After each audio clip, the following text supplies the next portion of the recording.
Kita masuk ke faslun fi darajatil wara. Fasal tentang derajat-derajat wara. Apa itu wara? Sudah pernah kita sebutkan bahwa makna wara adalah yaitu tarku ma yukhsha dararuhu fil akhirah.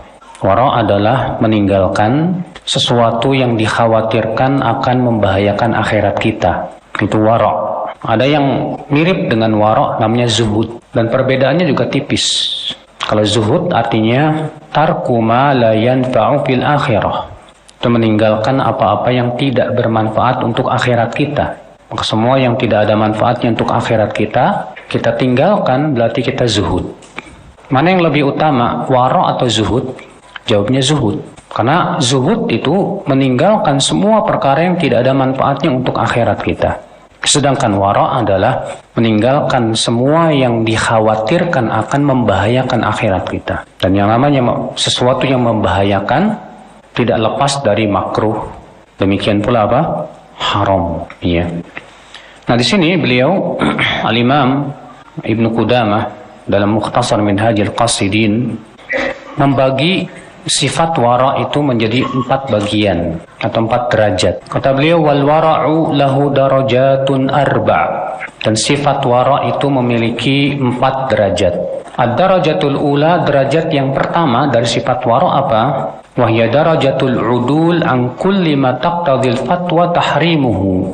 Wa hadza la yahtaju ila amsilah. Yaitu derajat berpaling dari segala sesuatu yang difatwakan oleh para ulama bahwa itu hukumnya haram. Ya, wara yang derajat yang pertama, dan ini adalah wara yang wajib. Itu berpaling dari semua yang difatwakan oleh para ulama bahwa itu hukumnya haram. Ya, maka ini tidak butuh kepada contoh, karena banyak banget ya perkara-perkara yang difatwakan oleh para ulama akan keharamannya. Contoh misalnya haramnya musik, difatwakan oleh para ulama dari 4 madhab, dari ulama Syafi'iyah, Malikiyah, Hanabilah, Hanafiyah. Semua 4 madhab bersepakat akan haramnya musik dengan dalil-dalil yang sangat kuat sekali. Demikian pula fatwa para ulama bahwa haram makan daging kodok berdasarkan hadis yang melarang untuk membunuh kodok dan yang lainnya. Maka ketika kita tinggalkan dan berpaling dari yang difatwakan oleh para ulama akan keharamannya, berarti kita berada dalam derajat yang pertama dari kewaraan. Sekarang ad-darajatus tsaniyah, derajat yang kedua. Al-wara'u an kulli syubhatin la yajibu ijtinabuha, walakin yustahabbu kama ya'ti fi qismi syubhat. Derajat yang kedua yaitu meninggalkan semua yang sifatnya samar atau syubhat. Meninggalkan semua yang sifatnya samar atau syubhat. Dan meninggalkan yang syubhat memang tidak wajib, namun hukumnya sunnah, Pak. Ya. Walaupun syubhat itu bertingkat-tingkat juga, sebagaimana nanti akan dijelaskan. Jadi kalau misalnya ada sesuatu yang sifatnya syubhat ya, maka kita tinggalkan, nanti kita naik kepada derajat yang kedua. Wa min hadza qauluhu sallallahu alaihi wasallam. Sebuah contoh adalah sabda Nabi sallallahu alaihi wasallam, da' ma yaribuka ila ma la yaribuk. Tinggalkan apa-apa yang meragukanmu kepada apa-apa yang tidak membuat kamu ragu. Contoh misalnya kalau kita ragu ya terhadap suatu hadis, ada yang mengatakan bahwa hadis ini suatu ibadah, ada yang mengatakan bahwa ibadah ini sunnah, ada yang mengatakan ibadah ini nggak sunnah. Maka yang sikap yang wara bagaimana, Pak? Jangan lakukan dulu. Kenapa? Karena masalah ibadah pada asalnya hukumnya ya jangan dilakukan dulu. Demikian pula perkara yang kita masih meragukan sebuah makanan misalnya, apakah makanan ini mengandung babi atau enggak? Ada yang mengatakan katanya mengandung babi, ada yang mengatakan enggak. Maka yang wara adalah kita tidak makan, walaupun memang pada asalnya makanan itu halal, sahih. Tapi sebagai sikap wara kita adalah kita tinggalkan itu. Ya. Itu derajat yang keberapa? Yang kedua. Ad-darajatus tsalisah, derajat yang ketiga.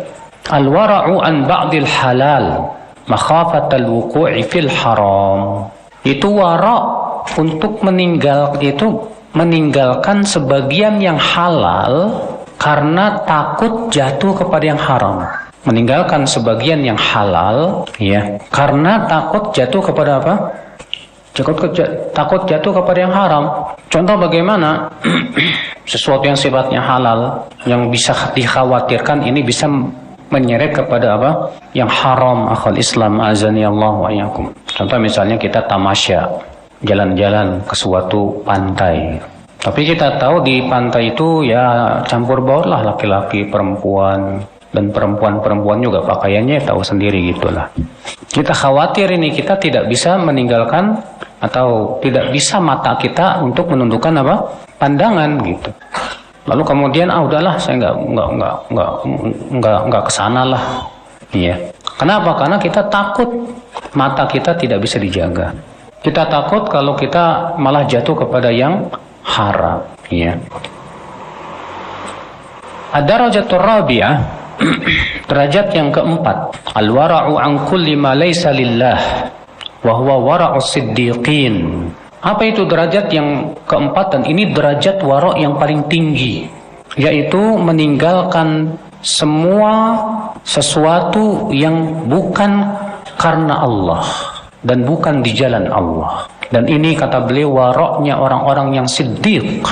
Misalul dzalik, di sini beliau memberikan contoh.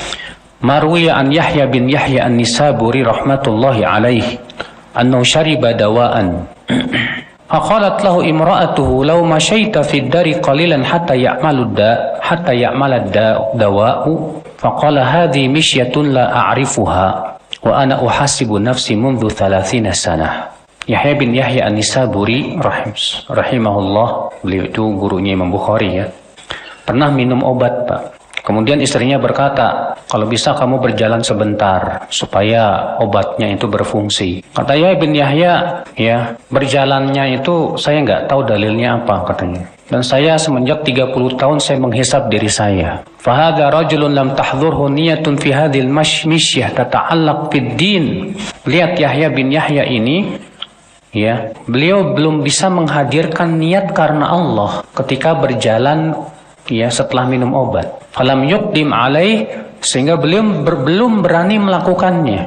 Takut kalau berjalannya itu bukan karena Allah Subhanahu wa taala. Ya.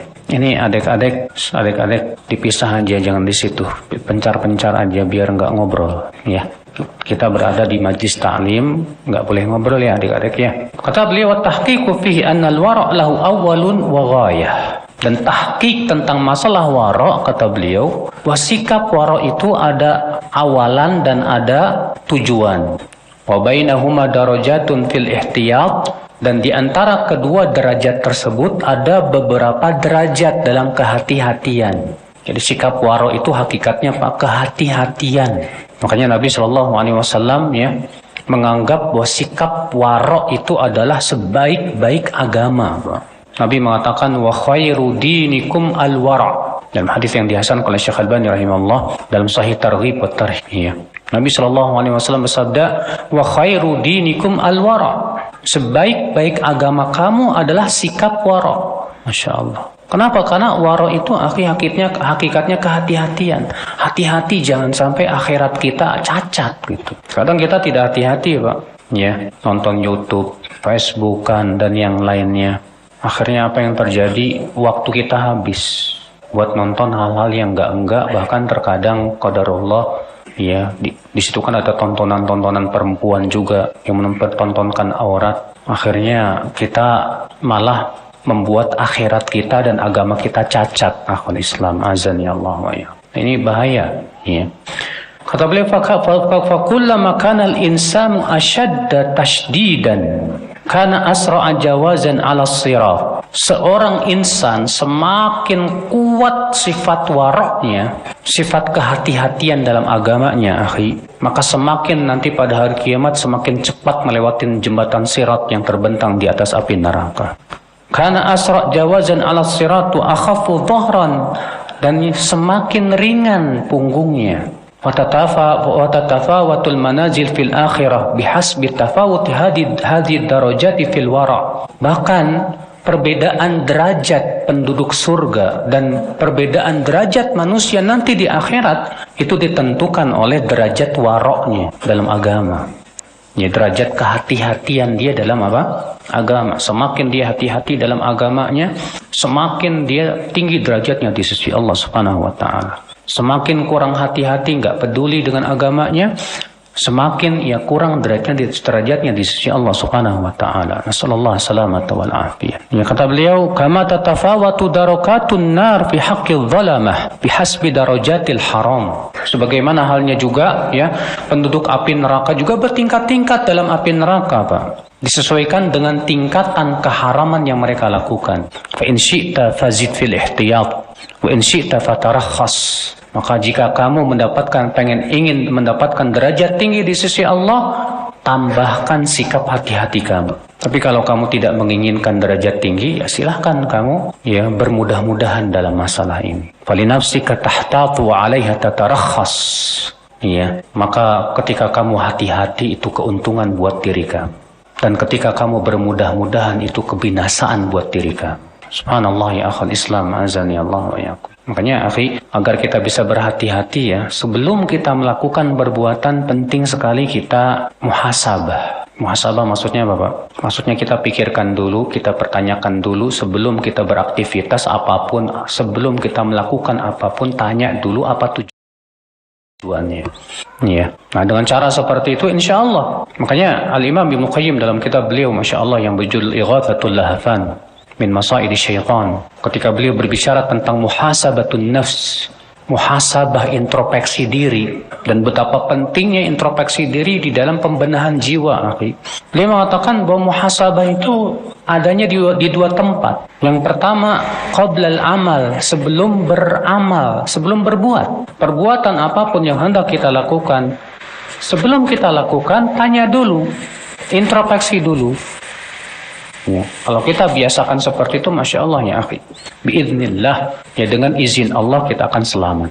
Tapi kalau kita tidak biasakan sebelum berbuat, kita introspeksi dulu, kita tanya dulu pada diri kita, ya, akhirnya kita seringkali terkena godaan setan ya akhi. Bahkan terkadang kita malah terjerumus kepada yang haram, na'udzubillah, nasallallahu salamata wal afiyah. Kemudian kata beliau, al-qismu tsani, bagian yang kedua, yaitu menjelaskan fi maratibis syubuhat wa tamyiziha 'anil halali wal haram, yaitu tentang tingkatan-tingkatan syubhat dan membedakan antara yang halal dan yang haram. Akhi, penting sekali kita mengetahui tentang tingkatan syubhat, akhi. Karena Nabi SAW sangat menganjurkan kita untuk meninggalkan syubhat. Nabi bersabda, innal halala bayyinun wa innal harama bayyinun wa bainahuma umurun mushtabihat la ya'lamuhunna katsirun minan nas. Faman ittaqa syubuhat faqad istabra'a li dinihi wa 'irdihi wa man waqa'a fi syubuhat waqa'a fil haram. Kata Nabi, yang halal sudah jelas, yang haram juga sudah jelas, dan di antara yang halal dan yang haram ada perkara-perkara syubhat samar. Lalu Nabi mengatakan apa? Siapa yang meninggalkan syubhat, ya, ittaqa syubhat, itu berhati-hati dalam perkara yang syubhat, maka sungguh ia telah menjaga kesucian agamanya dan kehormatannya. Tapi siapa yang jatuh kepada perkara yang syubhat, maka ia akan terseret kepada yang haram, kata Rasulullah SAW. Karra'i yar'a haulal hima, perumpamaannya kata Nabi seperti penggembala yang menggembalakan domba-dombanya dekat daerah larangan. Yushik an yarta'fi, hampir-hampir gembala-gembalanya itu akan masuk ke daerah yang terlarang, kata beliau. Dari itu ya akhwat Islam, ya, martabat syubhat ini penting kita pahami. Kata beliau, wa haditsun Nu'man bin Bashir radhiyallahu anhu nassun fi hadhil aqsami tsalatsah. Di mana hadis Nu'man bin Bashir yang saya sebutkan tadi, yang halal sudah jelas, yang haram sudah jelas, dan di antara yang halal dan yang haram ada apa? Ada yang syubhat. Itu jelas sekali menyebutkan agama kita ini tidak lepas dari tiga, ya. Yang pertama halal, jelas halalnya. Yang kedua apa? Haram, jelas haram. Dan yang ketiga apa, Pak? Yang sifatnya syubhat masih samar. Namun sesuatu yang syubhat itu, sifat syubhat itu, Pak, sifatnya relatif, Pak. disesuaikan dengan keilmuan seseorang. Semakin tinggi ilmunya, semakin jelas permasalahan. Semakin kurang ilmunya, semakin banyak yang syubhat. Makanya kalau antum semakin paham dalil, semakin dalam ilmu, insya Allah antum akan semakin tahu dalil-dalilnya. Insya Allah semakin sedikit perkara yang samar buat antum. Tapi ketika antum sedikit ilmunya, sedikit pengetahuan tentang dalilnya, akan semakin banyak syubhat, Pak. Semakin banyak yang nggak samar itu, sesuatu yang samar itu. Maka antum lihat orang-orang yang ngajinya nggak kenceng ya, ngajinya ngasal gitu. Karena kan penuntut ilmu itu ada yang sungguh-sungguh menuntut ilmunya untuk menghasilkan ilmu sebanyak-banyaknya. Ada penuntut ilmu yang ngajinya asal-asalan, Pak. Nah, yang dikhawatirkan ini penuntut ilmu yang ngajinya asal-asalan, Pak. Kenapa kita khawatirkan? Karena keilmuannya tidak akan kokoh. Kalau ilmunya nggak kokoh, akan sangat mudah terkena syubhat. Sedikit ada penceramah yang membawakan argumentasi untuk membenarkan pemikirannya yang menyimpang, mudah sekali dia menerima argumentasi tersebut. Sehingga tidak bisa membedakan mana yang hak, mana yang batil. Sehingga menjadi syubhat buat dia. Kenapa? Karena yaitu kekurangan ilmu. Tapi kalau penuntut ilmu yang sungguh-sungguh menuntut ilmunya, setiap ada permasalahan yang samar pada dirinya segera ia gali, lihat dalilnya, bagaimana perkataan para ulamanya. Insya Allah orang seperti ini selamat, Pak. Selamat insya Allah. Ya. Ikhwatal Islam, a'azani Allah wa iyyakum. Jadi yang perkara dalam masalah agama ada 3 tadi. Yang pertama yang halal, yang kedua yang haram, dan yang ketiga yang tengah-tengah. Itu yang belum jelas halal dan haramnya. Wa nahnu naqshiful ghita'a anha. Dan kita, kata beliau, akan membuka penutupnya. Maksudnya beliau akan menjelaskan tentang hakikat syubhat ini. Sesuatu yang samar di mana ia antara halal dan haram ini. Fanaqul, maka kami katakan, kata Imam Ibnu Qudamah, al-halalul mutlaqu alladzi la yata'allaqu bi dzatihi sifatun tujibu tahriman li'ainihi wa la yata'allaqu bi asbabihi ma yatruku ilaihi tahriman aw karahiyatan. Halal yang mutlak, yang jelas, yaitu halal yang tidak berhubungan secara zatnya sifat yang mengharuskan keharaman, dan tidak berhubungan dengan sebab-sebab yang bisa menjerumuskan kepada yang haram atau yang makruh. Nah, ini halal yang jelas banget, Pak, yang mutlak. Jadi halal yang mutlak itu apa tadi? Yaitu halal yang benar-benar halal dan tidak ada hubungannya dengan apa? Dengan sifat yang haram, dan juga tidak berhubungan dengan sebab yang menyebabkan dia akan terjerumus kepada yang haram. Karena kan ada yang halal, tapi yang halal ini Pak bisa menjerumuskan kepada yang haram. Ada. Nah ini, jadi kata beliau halal yang mutlak seperti itu. Misalnya dzalik, contoh kata beliau, al-ma, air, alladzi ya'khudhu al-insan minal matar, yang diambil dari hujan, itu air hujan. Qabla an yaqa ala milki ahadin, sebelum jatuh ke pemilikan seseorang. Maka air hujan jelas banget kehalalannya. Tidak ada syubhat padanya di situ. Contoh lagi, ikan yang ada di laut. Ikan yang ada di laut jelas kehalalannya. Dia bukan milik siapapun juga. Kemudian kata beliau al-haramul mahad, adapun haram yang murni, kalau tadi kan halal yang murni. Sekarang haram yang apa? Yang murni. Ma fihi sifatun muharramah, yaitu yang ada padanya sifat yang diharamkan. Seperti apa? Seperti memabukkan dalam arak. Wan najasa fil baul, contoh lagi apa? Najis yang ada di dalam air kencing. Au hasala bisababin manhiin anhu, atau kita mendapatkannya dengan cara yang haram. Kita mendapatkan atau meraihnya dengan cara apa? Dengan cara yang haram, kal mutahassil bidzulmi war riba, seperti antum mendapatkan harta dengan cara zolim atau dengan cara riba, Pak. Dapat duit nih, dari mana kamu dapat duit? Hasil nyuri, haram, Fahadhani tarfani zahiran, maka ini jelas sekali keharamannya. Wa yaltahiq bihima ma tahaqqaqa amruh, dan yang masuk juga kepada haram yang murni, yaitu yang sudah menjadi jelas perkaranya. Walakin yahtamilu taghayyuruh, namun ada kemungkinan berubah. Walam yakul lidzalikal ihtimalu sababun dhahirun yadullu alaih. Namun kemungkinan ini tidak memiliki sebab yang menunjukkan kepadanya, ya. Fa inna saydal barri wal bahri halal. Contoh kata beliau, buruan daratan dan lautan pada asalnya halal, tidak Pak? Kita berburu di hutan misalnya, antum berburu kelinci atau yang lainnya, atau antum mancing atau jadi nelayan di laut, ya, berburu ikan misalnya, ya, itu halal. Illa annahu man sada dhabya aw samaka fa innahu yahtamil an yakuna qad malakaha sayyadun thumma aflatat. Namun kata beliau, contoh misalnya kalau antum berburu kijang di laut, di hutan. Bisa jadi kijang itu adalah milik orang. Ada kemungkinan nggak? Ada kemungkinan milik orang yang lepas di hutan. Tapi kemungkinan ini Pak kecil. Kemungkinannya apa? Kecil, bahkan lemah. Ya. Maka yang seperti ini akhul Islam azanillah wa yakum tidak mengharuskan kita untuk meninggalkan. Kalau misalnya kita mau mancing ikan terus dapat ikan, kemudian kita mikir jangan-jangan ini ikan orang lepas nih. Akhirnya antum nggak jadi dimasukin lagi. Kata beliau, ini berarti sudah masuk kepada derajat was-was. Masuk pada derajat apa? Was-was. Karena kemungkinannya itu sangat lemah sekali gitu loh. Beda kalau kemungkinannya sangat kuat. Ya, berbeda kalau kemungkinan sangat apa? Sangat kuat. Li'annahu wahmun mujarradun la dalalata alaihi. Sebab ini namanya waham, sebatas waham saja sudah.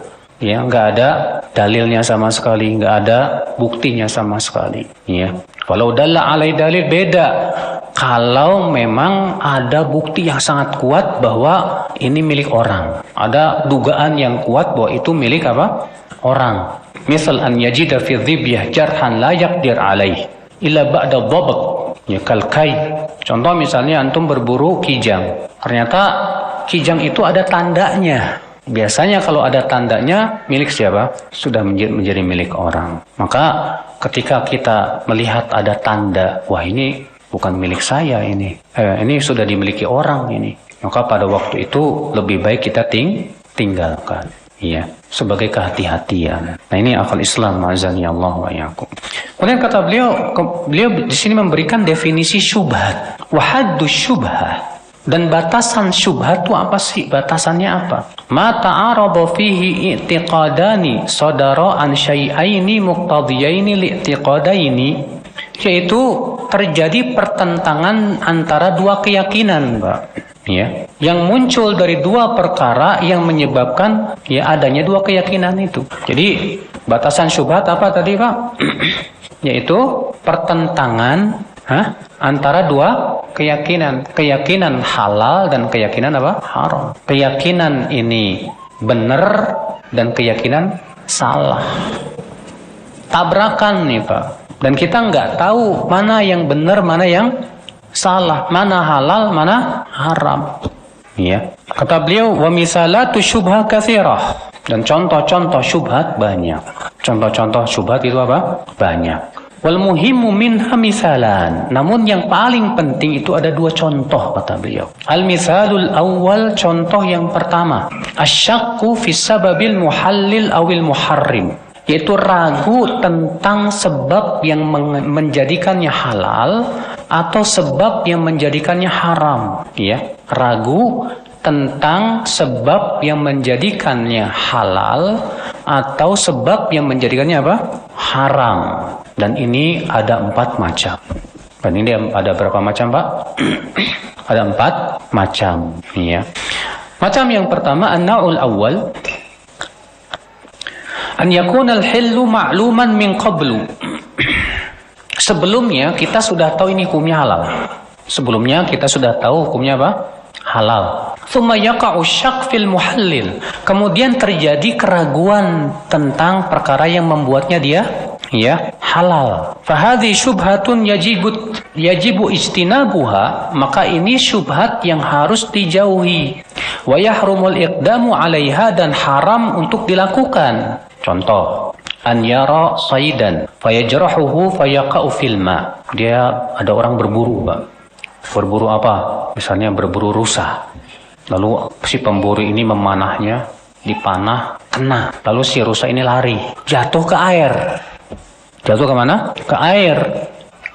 Ya.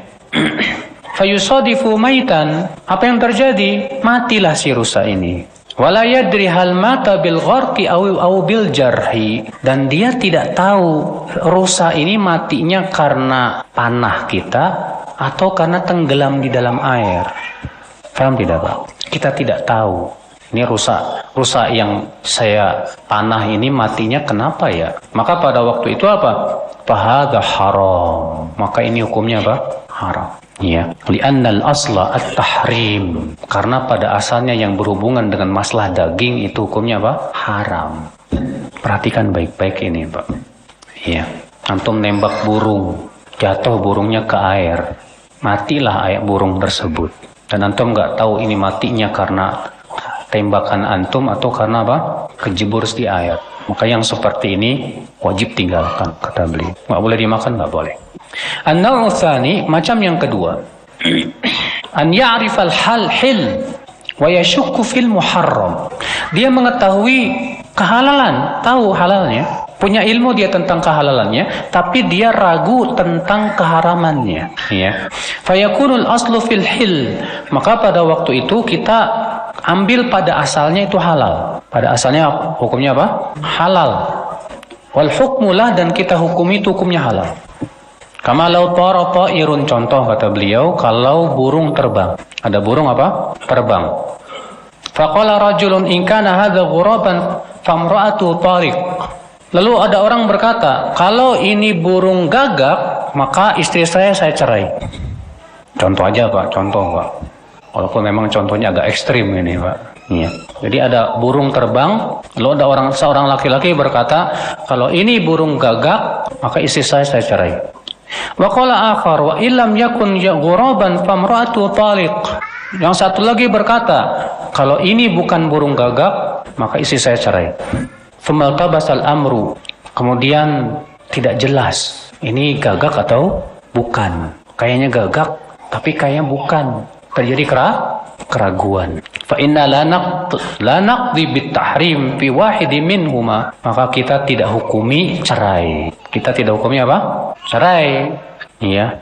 Walaupun kata sebagian ulama yang lebih utama dia cerai saja. Namun tentunya akhul Islam yang pendapat yang sahih yang rajih tidak boleh mencerai seorang istri hanya dengan perkara yang sifatnya apa?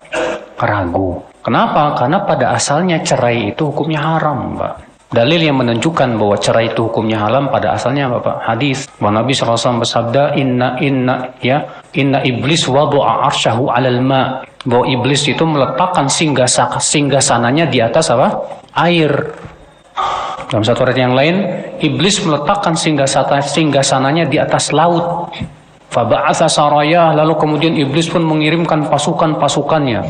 Wa aqrabuhum ilaih a'dhamuhum fitnah. Pasukan iblis yang paling dekat kepada iblis itu yang paling besar fitnahnya. Ya, paling besar godaannya kepada manusia.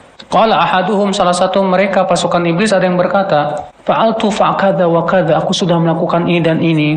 Kata iblis, ma sana'ta syai'an. Iblis berkata, kamu belum berbuat apa-apa. Yang satu lagi berkata, ma taraktu hatta farraqtu bainahu wa baina imra'atihi. Aku tidak tinggalkan sampai aku berhasil menceraikan ia dengan istrinya.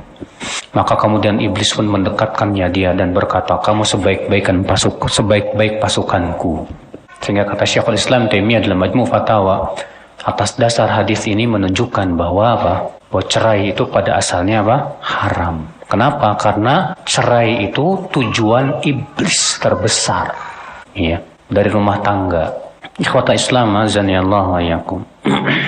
Mungkin contoh yang kedua ini yang paling pas begini, Pak.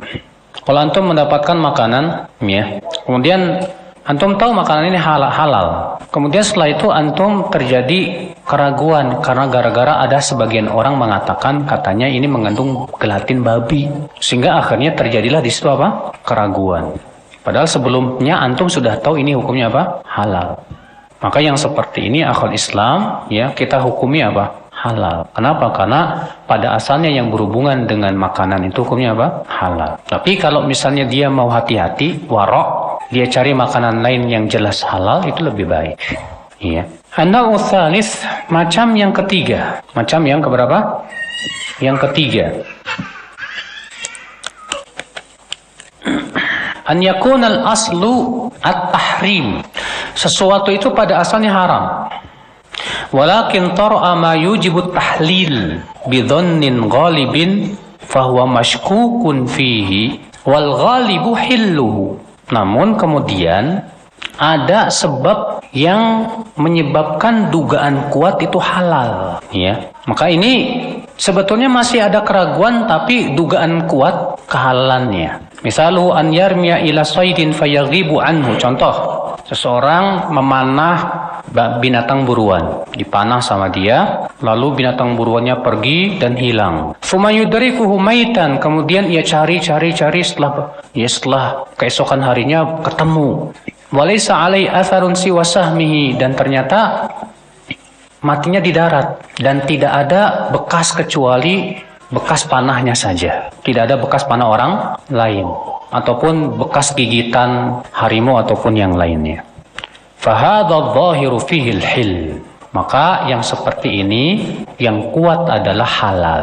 Karena kan sudah kita sebutkan tadi, Pak, masalah daging pada asalnya hukumnya apa? Haram. Sesuatu yang berhubungan dengan daging pada asalnya hukumnya apa? Haram. Namun ketika kita berburu dan kita baca bismillah, bos, kena. Tapi kemudian si kijang ini ya lari, hilang. Kita cari, seharian baru ketemu sudah mati. Ya, dan tidak ada bekas kecuali panah kita. Maka yang seperti ini kata beliau yang kuat adalah halal. Di anna al-ihtimal idza lam yastanid ila dalilin iltahaqa bil waswasah. Karena walaupun memang ada kemungkinan matinya selain oleh panah kita, tapi itu kemungkinan kecil. Maka ketika kita menggunakan kemungkinan yang kecil, yang lemah, itu justru malah was-was jadinya. Ya, malah apa? Was-was. Makanya di sini, Pak, penting sekali kita pahami kapan seseorang itu disebut was-was, kapan seseorang itu disebut apa? Mengamalkan yang yakin, ya. Contoh misalnya, antum ragu nih. Tadi saya jam 11 sudah wudu. Kemudian terjadi keraguan. Keraguannya apa, Pak? Udah kentut apa belum? Kayaknya tadi saya buang angin deh. Kayaknya enggak deh. Kayaknya buang angin deh. Kayaknya enggak deh. Tapi antum yakin, antum sudah wudu. Maka dalam keadaan seperti ini yang yakin yang mana, Pak? Hah? Yang yakin itu antum sudah wudu kan? Namun di situ ada sedikit apa? Terjadi keraguan. Keraguan yang diragukan apanya, Pak? Batal atau tidaknya. Maka pada waktu itu yang kita hukumi apa? Hah? Bahwa kita masih di atas wudu. Kenapa? Karena batal atau tidaknya ini masih perkara yang ragu. Maka tentu yang yakin tidak boleh kalah oleh yang apa? Yang ragu. Nah, ketika antum malah mengambil yang ragu dan meninggalkan yang yakin, antum terkena was-was. Antum terkena apa? Was-was. Ya. Ikhwatul Islam azani Allah ya. An-naw'ur rabi', macam yang keempat, an yakuna al-hillu ma'luman walakin yaghlibu 'ala adh-dhanni taryanul muharram bisababin mu'tabarin fi ghalbati adh-dhanni syar'an. Sesuatu yang halalnya sudah diketahui, kehalalannya sudah diketahui. Namun kemudian ya dugaan kuat datang akan adanya sebab keharamannya, akan ada sebab keharamannya. Contoh misalnya kata beliau, misalu an yu'addi ijtihadu ila najasati ahadil ina'aini bil i'timad ala alamatin muayyanatin tujibu alaihi dhann, yaitu terjadi keraguan nih antara dua bejana, ya, mana yang najis, antara yang ini atau yang itu. Namun kemudian, Pak, ada dugaan yang sangat kuat karena ada bukti yang menguatkan, misalnya bahwa yang najis itu yang ini. Maka pada waktu itu kata beliau, ya, maka saat seperti itu, wajibut tahrimu syurbi, wajib atau tidak boleh kita minum dari air bejana tersebut. Ya, sebagaimana halnya kita tidak boleh berwudu darinya. Kalau kita tadinya ragu, kemudian ada sedikit bukti yang menguatkan bahwa yang ini yang hukumnya apa? Yang najis, yang ini enggak. Nah ini akhwal Islam, ini 4 permasalahan ya, yang sudah kita sebutkan tadi pada contoh yang pertama. Di mana contoh yang pertama tadi apa? Itu keraguan tentang sebab yang menghalalkan dan sebab yang mengharamkan. Nah itu tadi ada 4 macam. Sekarang contoh yang kedua, kata beliau, an yahtalital haramu bil halal. Yang haram dan yang halal nyampur, ya. Yang halal dan yang haram apa? Nyampur. Wa yastabihul amru fi, sehingga jadi samar. Kita nggak tahu mana yang halal, mana yang haram. Wa dzalika ala adrub, ini pun ada beberapa macam. Ini pun ada beberapa macam, kata beliau. Ahaduha, yang pertama, idza ikhtalafat maitah bimudakkah. Kalau bercampur antara ayam yang disembelih dengan ayam yang bangkai, tercampur, dan antum nggak tahu mana yang bangkai, mana yang apa, yang udah dipotong. Karena kan sebagian penjual ayam, Pak, sebagian penjual daging ayam itu nggak mau rugi. Akhirnya apa yang terjadi? Ayam yang mati. Kadang-kadang kan ketika dalam perjalanan tuh ada yang mati, Pak. Nah, nggak mau rugi, akhirnya dipotong juga. Dan kita tahu si penjual ini memang punya kebiasaan seperti itu, suka mencampur antara daging yang bangkai dengan daging yang disembelih, ya. Aw bi asyratin minal mudzakkayat wa nahwi dzalika minal adad al mahsur wa mithlu an tashtabih ukhtuhu bi ajnabiyat. Fa hadhihi syubhah yajibu ijtinabuha. Contoh lain, kata beliau, ya, ada sebuah desa yang jumlah penduduknya terhitung sedikit. Dan di desa itu salah satu wanitanya adalah saudara sesusuan kita, tapi kita nggak tahu yang mana. Maka pada waktu itu tidak boleh menikahi wanita yang ada di desa itu. Sebagaimana juga tadi, ketika tercampur antara daging ayam yang bangkai dengan daging ayam yang apa, yang disembelih, yang halal, maka kita tidak boleh beli dari dia, Pak. Kalau kita tahu kebiasaan dia mencampur antara yang bangkai dengan yang bukan bangkai, ya. Itu yang di belakang, ya akhi, saya mau ajarkan sama kamu ilmu. Menuntut ilmu itu jauh lebih besar pahalanya daripada membaca Al-Quran, ya. Kamu duduk dengerin menuntut ilmu itu lebih bermanfaat karena ilmu ini menjelaskan tentang Al-Quran. Kamu duduk di sini di majlis ta'lim, dengarkan baik-baik, ya. Tapi kalau kamu maunya baca Quran, ya mohon maaf, jangan di sini. Karena ini majlis ta'lim, dan kamu harus tahu majlis ilmu itu dihadiri malaikat loh, ya. Malaikat saja hadir mendengarkan, ya. Baik, ini contoh yang pertama nih, bercampur antara daging yang haram dengan daging apa? Yang halal. Maka yang kita lakukan apa? Tinggalkan semuanya. Tinggalkan semuanya. Ya. Atsani, contoh yang kedua, an yakhtalita haramun mahsur bihalal min ghairi mahsur. Bercampur antara yang halal dan yang haram, tapi yang haramnya sedikit dan yang halalnya banyak banget, ya. Kama law ishtabahat ukhtuhu aw 10 radha'i bi niswati baladin kabir. Contoh misalnya, antum tahu di Jakarta itu ada seorang wanita yang merupakan saudari sepersusuan antum. Atau ada 3 wanita di Jakarta yang merupakan saudari sepersusuan antum. Yang namanya saudari sepersusuan boleh dinikahin nggak, Pak? Nggak boleh, haram. Tapi masalahnya jumlahnya 3, sementara wanita di Jakarta jutaan. Maka apakah yang seperti itu akhirnya kemudian kita tinggalkan semuanya? Ya enggak lah, boleh. Ya, kecuali setelah nikah ternyata ada seorang wanita yang bersaksi, yang kamu nikahi itu adalah saudari sepersesuan kamu, maka wajib kamu pisah. Sebagaimana terjadi di zaman Rasulullah SAW, ada seorang laki-laki menikahi seorang wanita, kemudian datang seorang wanita dan bersaksi bahwa istrinya itu ternyata adalah saudari sepersusuannya. Akhirnya suaminya datang ke Rasulullah dan bertanya, Rasulullah bersabda, "Kaifa wa qad qil?" Gimana lagi? Sudah ada saksi. Akhirnya kemudian laki-laki ini pun meninggalkan karena itu tidak halal buat dia dan menikah dengan wanita lain, ya. Ikhwata Islam, azani Allah wa iyyakum. Wa kadzalika man 'alima anna malad dunya khalatahu haramun qat'an lam yalzamhu tarku syira' wal akl li'anna fi dzalika harajan. Demikian pula yang namanya harta di dunia ini, Pak, pasti ada yang haram, ada kan? Tapi juga yang halal juga banyak, ya. Karena halalnya jauh lebih banyak dibandingkan yang haramnya, maka pada waktu itu kita tidak boleh meninggalkannya kecuali dengan bukti yang jelas bahwa ini harta memang dari hasil yang haram. Ikhwatul Islam, azani Allah wa iyyakum. Asalis, contoh yang ketiga, kata beliau, An yakhtaliqa haramun la yuhsar bihalalin la yuhsar. Bercampur yang halal dan yang haram, tapi yang haramnya banyak banget dan yang halalnya juga banyak banget, Pak. Campur, ya. Yang halalnya banyak banget, yang haramnya juga sangat banyak.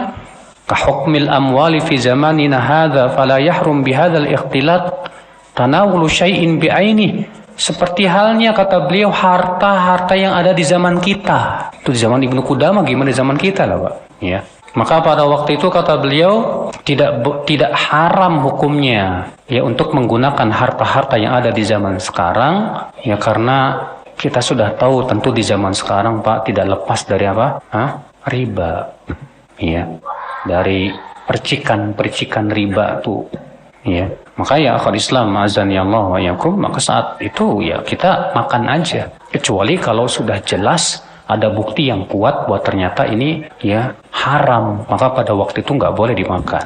Makanya kata beliau illa an yaqtarina bitilkal ain ala ma tadullu ala annahu minal haram, kecuali kalau memang ada bukti bahwa harta tersebut hukumnya apa? Haram. Ya, ikhwata Islam azani Allah wa yakum. Ini akhwat Islam azani Allah wa yakum. Ya, contoh daripada yang bercampur antara yang haram dan yang halal. Jadi ada beberapa keadaan tadi ya. Keadaan yang pertama, haramnya sedikit tapi halalnya banyak, maka ini nggak masalah. Contoh yang kedua, haram dan halalnya sama-sama sedikit. Misalnya haramnya 1, halalnya 10, maka yang seperti ini tinggalin semuanya. Contoh yang ketiga tadi apa? Haramnya banyak, halalnya juga banyak. Ya, maka yang seperti ini pada asalnya kita kembalikan dulu, harta itu pada asalnya apa? Halal, sampai ada bukti yang kuat bahwa itu haram. Ya. Kemudian kata beliau al-qismu tsalits, bagian yang ketiga. Ya, minal kitab, dari kitab ini. Fil halali wal harami wal bahthi was su'ali wal hujum wal ihmal wa madaniha. Tentang halal dan haram, pembahasan dan pertanyaan. Ya. Kata beliau, i'lam annahu law qadima laka at-ta'amu aw quddima laka at-ta'amu aw uhdiyat laka hadiyatun aw aradta an tashtariya shay'an min shakhsin falaysa laka an taqul hadha mimma la atahaqqaqa hillahu fa uridu an ufattisha anhu wa laysa laka an tatruka al-bahtha mutlaqa. Balis su'alu wajibun marrah wa haramun marrah wa mandubun marrah wa makruhun marrah. Ketahuilah, kalau ada orang yang ngasih kamu hadiah atau memberi kamu makanan atau kamu ingin membeli sesuatu dari seseorang, maka kamu tidak perlu berkata, maaf, hadiah ini belum jelas kepada saya kehalalannya. Ya, maka saya ingin memeriksa dulu. Gak perlu. Teman antum datang ke antum ngasih makanan, ini hadiah dari saya. Terus antum bilang, maaf ya, makanan ini halal apa haram? Yang ngasih teman muslim gitu loh. Ya, saya belum bisa terima nih, saya mau periksa dulu nih, halal apa haram. Ini namanya nyusahin orang, Pak. Dan bahkan nyusahin diri sendiri, Pak. Ya. Namun juga bukan berarti kita tidak berhati-hati. Kadang kata beliau, pertanyaan itu wajib, kadang haram, kadang sunnah, kadang makruh. Ada keadaan-keadaannya. Wal qaulu Syafi'i, pendapat yang paling memuaskan dalam masalah ini kata beliau, anna madhannatas su'ali ar-ribah. Boleh nanya kapan? Kalau muncul keraguan. Kalau muncul apa? Keraguan. Ya. Kalau antum tahu teman antum ini orangnya kurang peduli masalah halal dan haram. Terus teman antum ngasih antum daging.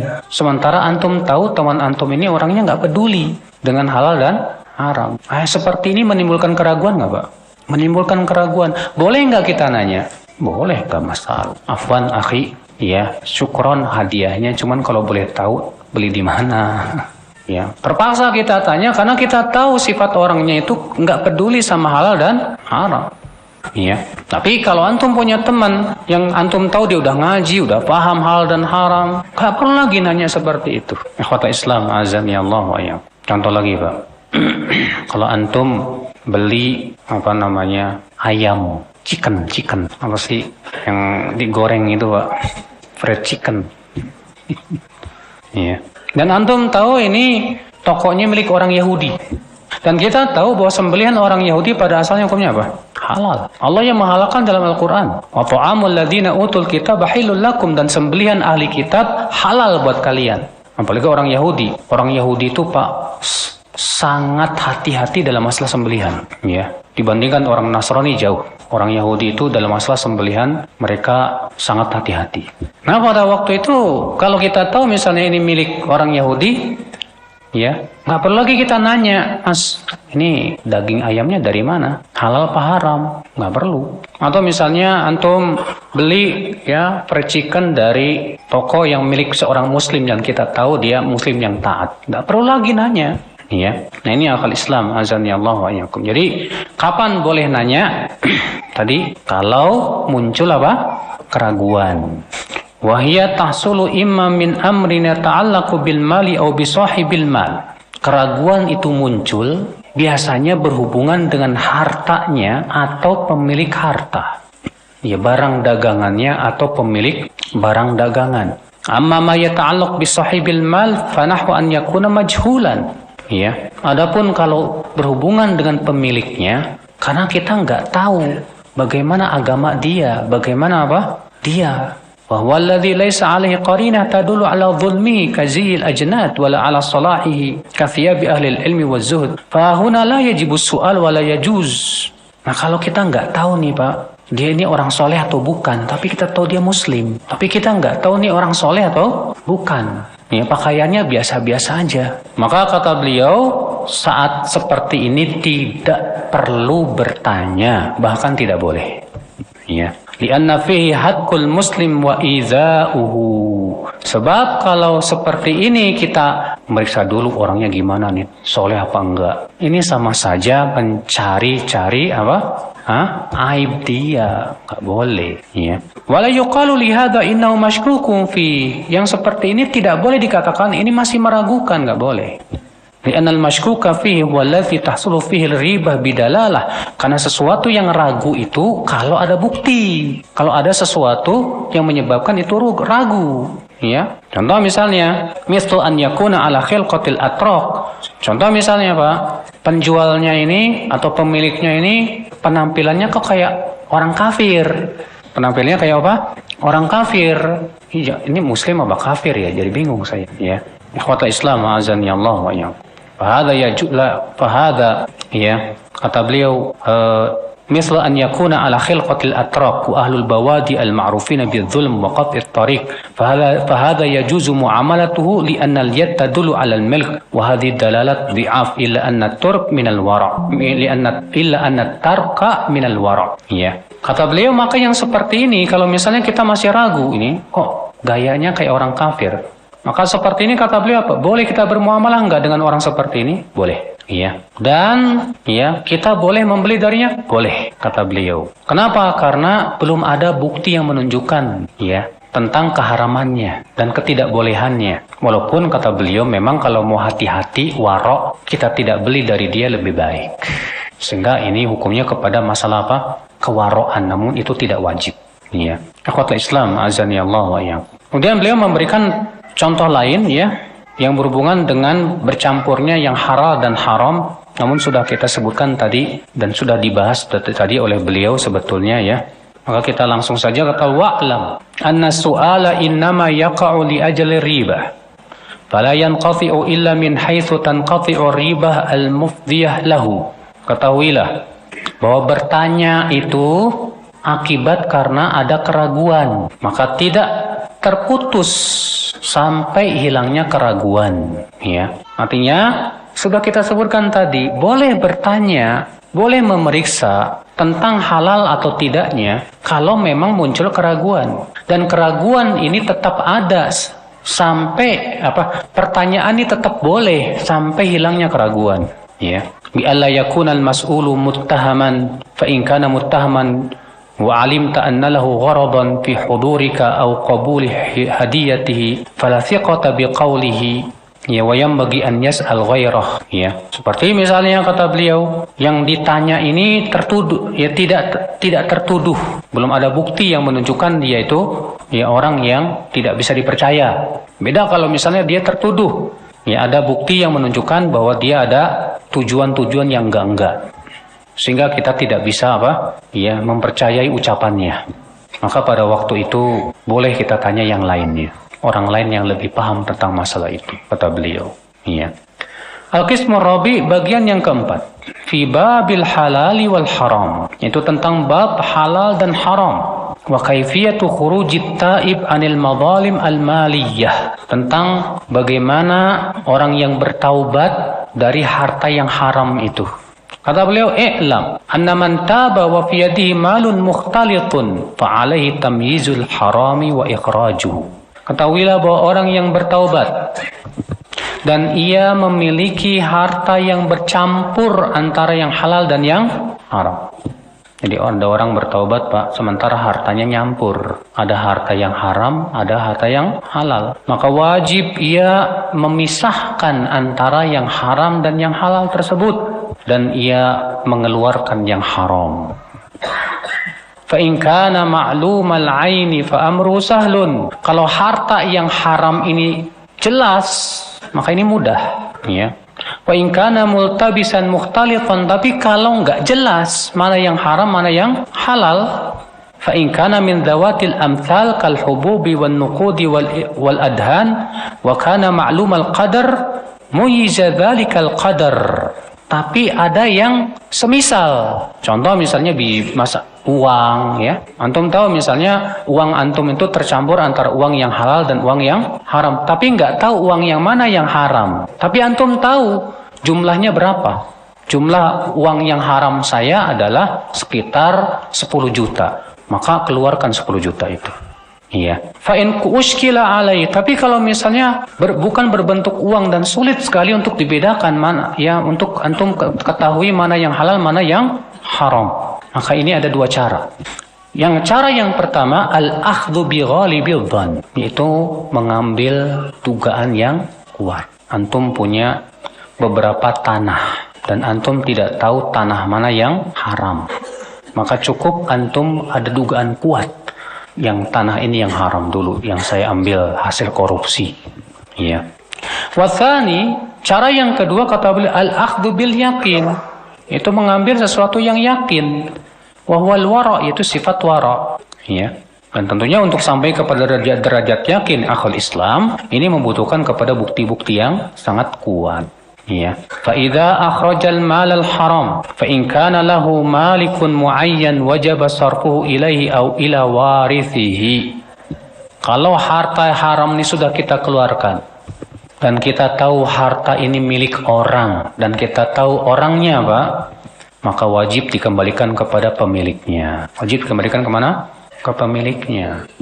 Ya, contoh misalnya antum dulu waktu kerja di pabrik, antum suka ngambil barang-barang pabrik. Sekarang antum sudah hijrah, barang-barang itu masih ada. Dan antum tahu pemiliknya siapa? Ya di pabrik itu, ya balikin lah. Ya, wajib antum balikan, kata beliau. Kalau ternyata pemiliknya sudah meninggal, kasih kepada para ahli warisnya. Wa in kana lidzalikal mal ziyadah wa manfa'ah jama'a dzalika kullahu wa sarafahu ilaihi. Tapi kalau misalnya, Pak, harta haram ini sudah antum putar sehingga harta haram ini jadi bertambah, Pak. Misalnya harta haramnya 10 juta. Karena antum putar jadi 100 juta. Maka 100 juta ini semuanya wajib dikeluarkan. Karena sesuatu yang berasal dari yang haram, hukumnya apa? Haram. Nggak boleh antum bilang gini, tapi kan ini hasil usaha saya udah capek memutar. Enggak. Iya. Karena yang berasal dari yang haram itu biasanya haram. Maka ya udah 100 juta keluarin. Sebenarnya dalam hadis Nabi Shallallahu Alaihi Wasallam tentang 3 orang yang masuk ke dalam gua, kemudian jatuhlah batu dari atas. Tiga orang soleh, tiga-tiganya. Maka masing-masing mereka berdoa kepada Allah, bertawasul dengan amalan soleh yang dahulu mereka lakukan. Yang ketiga, ya, berkata, ya Allah, dahulu aku punya orang-orang yang aku gaji dan dia kerja padaku. Semua aku sudah kasih gajinya kecuali 1 orang, ya Allah. Dia pergi entah kemana. Lalu aku kembangkan hartanya tersebut sehingga menjadi banyak. Ada 1 lembah kambing, 1 lembah sapi, 1 lembah, ya, unta, budak dan yang lainnya. Suatu ketika ia datang kepadaku dan meminta upah. Lalu aku berkata, semua yang kamu lihat itu milik kamu, silakan ambil. Akhirnya orang itu mengambil semuanya. Kenapa? Karena itu hasil pengembangan dari upah dia, dan itu memang jadi hak dia, bukan hak kita yang ngembangin. Salah. Kalau kita ya di zaman sekarang sih enak aja, udah gaji kamu kan dulu ya 1 juta, ya udah nih ambil 1 juta, selebihnya ini punya saya. Oh, nggak bisa, Pak. Kenapa? Karena ini pengembangan dari harta dia, maka itu semua jadi milik dia. Ya. Tapi saya kira cukup dulu sampai di sini, Pak. Kita buka tanya jawab. Barangkali ada yang mau bertanya, silahkan. Memiliki akhlak yang buruk, bolehkah kita berlepas dan tidak mau ikut majelisnya, tetapi tetap membenarkan ilmunya? Kalau akhlak buruk itu sampai kepada derajat fasik, sampai kepada derajat apa? Fasik, maka sikap antum meninggalkannya benar. Tapi kalau akhlak yang buruk itu tidak sampai kepada derajat apa? Fasik. Contoh misalnya akhlak buruk itu dia orangnya agak temperamen, pemarah. Maka yang seperti ini jangan sampai antum tinggalkan. Antum tahu dalam ilmu hadis, perawi hadis di zaman tabi'in, ada seorang ulama namanya Nafi Maula Ibnu Umar. Majelis talimnya, Pak, yang mampu bersabar terhadap Imam Nafi cuma 1 orang, Imam Malik. Karena beliau ini orangnya keras, kasar. Ya, tapi subhanallah sanad Malik dari Nafi itu, kata Imam Bukhari apa? Silsilatul dzahab, ini rantai emas. Ya, makanya yang benar-benar terkumpul pada seorang ustadz semua akhlak yang baik itu susah, Pak. Kalau antum pengen seorang ustadz terkumpul padanya semua akhlak yang baik, susah. Pasti ada kekurangan pada salah satu apa? Akhlaknya. Pasti itu. Makanya kekurangan yang ada pada akhlaknya selama tidak sampai kepada derajat apa? Fasik. Ya. Adapun kalau akhlak yang buruk ini sampai kepada derajat fasik, contohnya apa? Dua-duaan sama akhwat yang bukan mahramnya misalnya. Ya. Maka yang seperti ini jangan diambil ilmunya, tapi antum berusaha untuk nasihatin dia. Ya. Jadi antum lihat ya keadaannya bagaimana. Waktu saya kecil menemukan uang tetangga yang hilang dan tidak saya kembalikan. Masya Allah.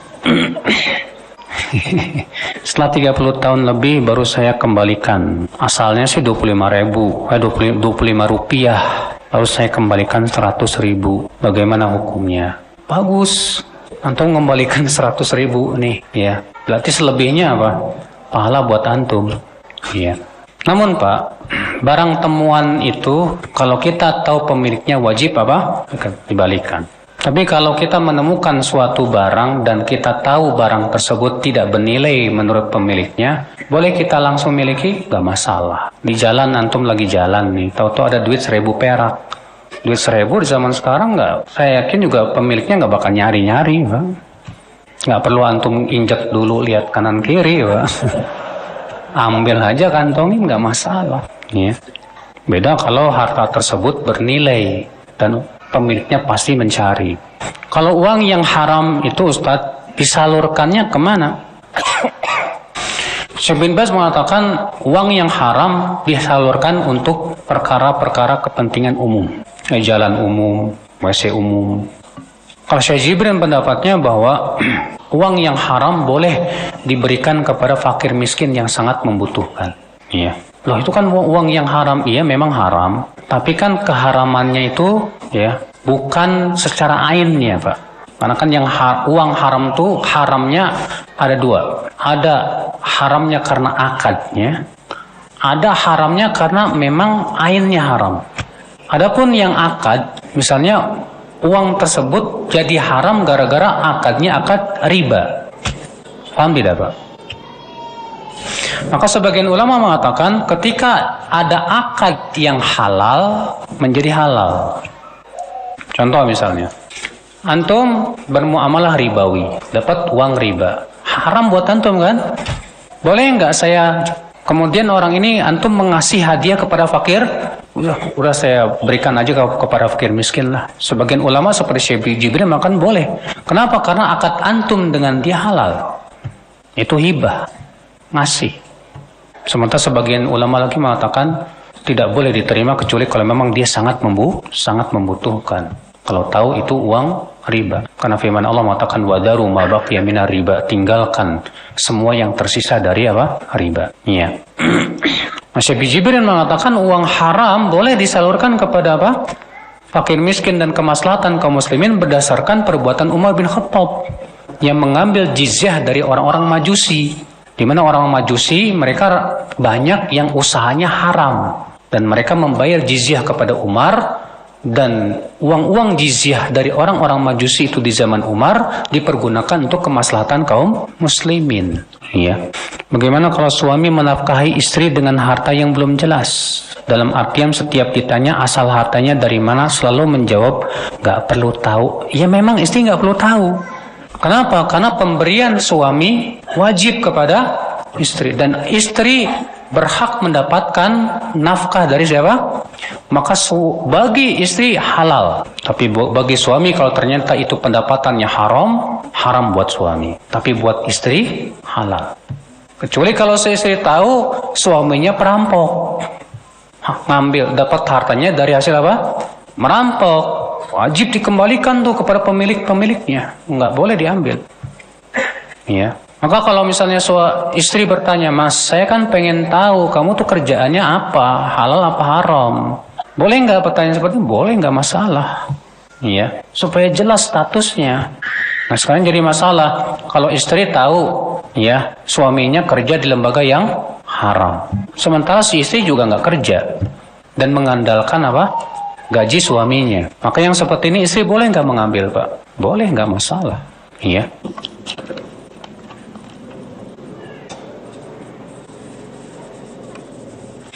Saya memiliki saudara sepupu yang sudah berkeluarga. Sepupu saya dan suaminya sama-sama bekerja. Sepupu saya bekerja dengan pekerjaan yang halal insya Allah. Namun suaminya pegawai lembaga ribawi. Yang saya telah mengetahui bahwa kebutuhan primer dalam rumahnya ditanggung oleh suami. Pertanyaannya Ustadz, apa boleh bagi saya untuk menerima kiriman makanan atau memenuhi undangan untuk makan di rumahnya? Yang mana saya telah mengetahui untuk makanan tersebut didapat dari penghasilan suami. Kalau antum tahu bahwa itu semua dari harta suami, jangan. Ya. Kalau antum tahu itu dari harta siapa? Suami, jangan. Sebagai warok kehati-hatian. Walaupun memang sebagian ulama ada yang membolehkan. Kenapa? Karena ini haramnya akibat akad. Ya. Haramnya akibat apa? Akad. Jika ada gosip bahwa tukang jualan itu menggunakan bahan yang haram, padahal tukang jualan tersebut berjilbab, taat beragama. Nah gosip ini dari siapa? Kalau kita tahu tukang jualannya dia taat orangnya, berjilbab, suka sholat dan yang lainnya, tahu ada gosip, masa gara-gara gosip kita tuduh orang tersebut? Nggak boleh, akhi. Kalau kita tahu dia orangnya taat, orangnya paham, berjilbab dan yang lainnya, buang jauh-jauh gosip itu. Kecuali kalau antum mendapatkan bukti yang sangat kuat. Ya. Tapi sepertinya sudah tidak ada yang bertanya. Ya. Ada yang bertanya silakan. Silakan. Betul. Yang dikhawatirkan betul. Apakah ada orang yang warok tapi tidak apa? Zuhud. Saya mau tanya tadi kan zuhud itu meninggalkan apa-apa yang tidak bermanfaat untuk apa? Akhirat. Sesuatu yang tidak bermanfaat itu, paham tidak? Tidak bermanfaat. Itu hukumnya apa? Halal apa haram? Sesuatu yang tidak bermanfaat. Contoh misalnya, ya, main game misalnya. Nggak ada manfaatnya. Pada asalnya main game hukumnya apa? Boleh. Melakukan sesuatu yang mubah saja, tapi nggak ada manfaatnya. Ya. Maka yang seperti ini memang bisa mengurangi apa? Muru'ah. Bisa mengurangi apa? Muru'ah. Ya. Maka dari itu kalau misalnya antum membeli sepatu, padahal antum punya sepatu di rumah 2, kemudian antum beli lagi 1, boleh nggak? Boleh, ya. Kalau antum zuhud, antum tidak beli. Tapi secara warok karena itu boleh dan tidak membahayakan agama saya, nggak masalah. Paham tidak? Iya. Tapi kalau antum ya membeli benda yang menyebabkan antum sibuk sama benda itu bisa melalaikan apa? Salat, melalaikan zikir kepada Allah, ya, bahkan menjerumuskan kepada apa? Hal-hal yang dimakruhkan, bahkan yang haram. Maka antum namanya nggak waro, nggak apa?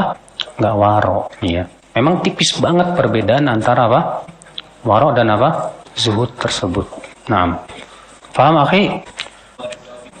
Kalau ritual-ritual jelas mengandung kesyirikan nggak boleh. Tapi kalau ritual-ritual bid'ah saya nggak tahu. Nanti saya coba cari-cari lagi. Baik, sepertinya sudah tidak ada yang bertanya lagi. Subhanakallah bihamdik, syahadu an la ilaha illa anta astaghfiruka wa atubu ilaik. Assalamualaikum warahmatullahi wabarakatuh.